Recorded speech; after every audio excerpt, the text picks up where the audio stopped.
Apples కదా. ఇంకేం కాస్తాయి?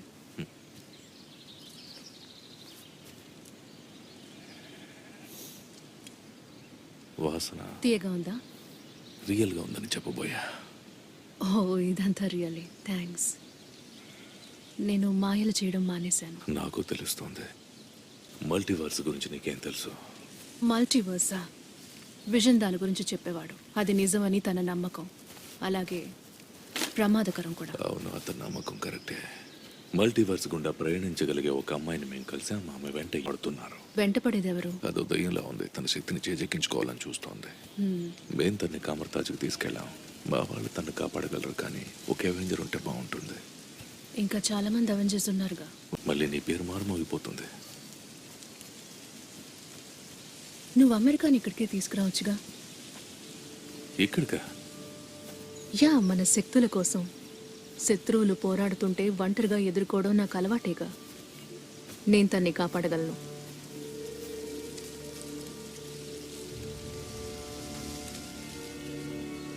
నువ్వు తన పేరు చెప్పలేదు కదా? లేదు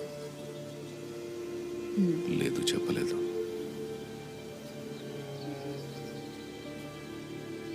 మాయాలోకాన్ని సృష్టించడం సులువే, కానీ అబద్ధాన్ని నమ్మించడం కష్టం.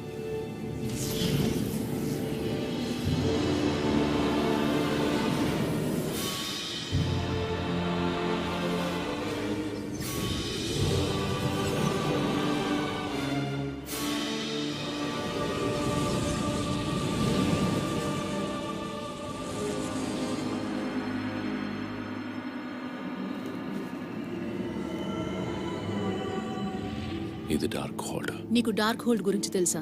అదో శాపగ్రస్తమైన గ్రంథం. దాన్ని ముట్టుకున్న ప్రతి ఒక్కరిని అది దారి తప్పేలా చేస్తుంది. నేనేం చేసిందని భయపడుతున్నా. ఈ డార్క్ హోల్డ్ నాకు నిజం తెలియజేసింది. నేను పోగొట్టుకున్నదంతా నాకు తిరిగి వస్తుందని చెప్పింది. నీకు ఆ అమ్మాయి దగ్గర నుంచి ఏం కావాలి? ఆ మల్టీవర్స్తో నీకేం పని?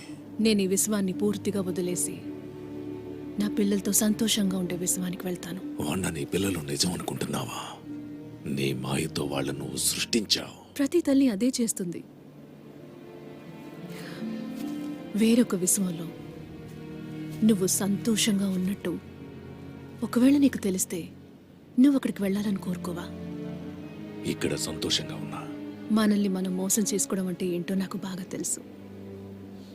నువ్వు సాధించాలని తపన పడుతుంది ప్రకృతి విరుద్ధం. ఒకవేళ నువ్వు గనక ఆ అమ్మాయి శక్తుల్ని తీసుకుంటే తను ప్రాణాలతో ఉండదు. నేనెవరిని హింసించాలనుకోవడం లేదు. తనవి చిన్నపిల్ల కాదు. తన దగ్గర అతీంద్రియ శక్తులున్నాయి. అంత శక్తి అంటే అది ఈ విశ్వానికే కాదు, ఏ విశ్వానికైనా ప్రమాదమే. అయినా తన త్యాగాన్ని వృధా కాకుండా చూసుకుంటాను. దుర్మార్గులు ఎప్పుడు చెప్పే సిద్ధాంతాల్ని నువ్వు చెప్తున్నావు. ఇక నువ్వు నీ పాపులారిటీ గురించి మర్చిపోవచ్చు. థానోస్కి కాలమనిచ్చినప్పుడు నువ్వు కూడా ఇలాంటి సిద్ధాంతమేగా చెప్పావు. అదో యుద్ధం. అప్పుడు నేను చెయ్యవలసిన పనినే చేశాను. నువ్వు నియమాలు దాటితే హీరోవయ్యావు, కానీ నేను దాటితే విలన్ అయ్యాను. అసలు ఇదెక్కడి న్యాయం? ఇప్పుడేం జరగబోతుంది? నువ్వు వెంటనే కామర్తాజ్కి వెళ్ళి సాయంత్రానికల్లా అమెరికా చావెజ్ని నాకు అప్పగించు, శాంతియుతంగా. ఆ తర్వాత నువ్వు నన్ను ఇంకెప్పుడూ చూడవు. అలా చేయకపోతే?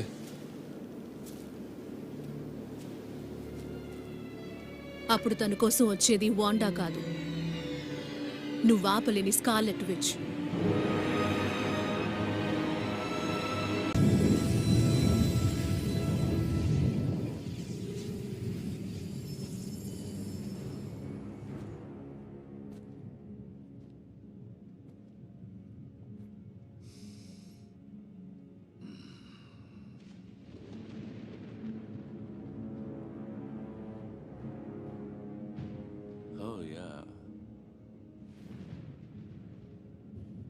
చూడటానికి నువ్వు నిజమైన థానోస్ లానే ఉన్నావు.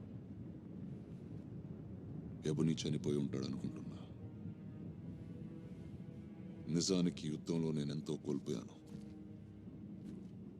ఆయన ఎబుని తన లక్ష్యాన్ని సాధించాడు. నువ్వు ఇప్పుడు పశ్చాత్తాపడతావు. నిగూఢ తాంత్రిక శక్తుల మహాగురువుతో ముఖాముఖి తలపడేలా చేశావు. ఒకప్పుడు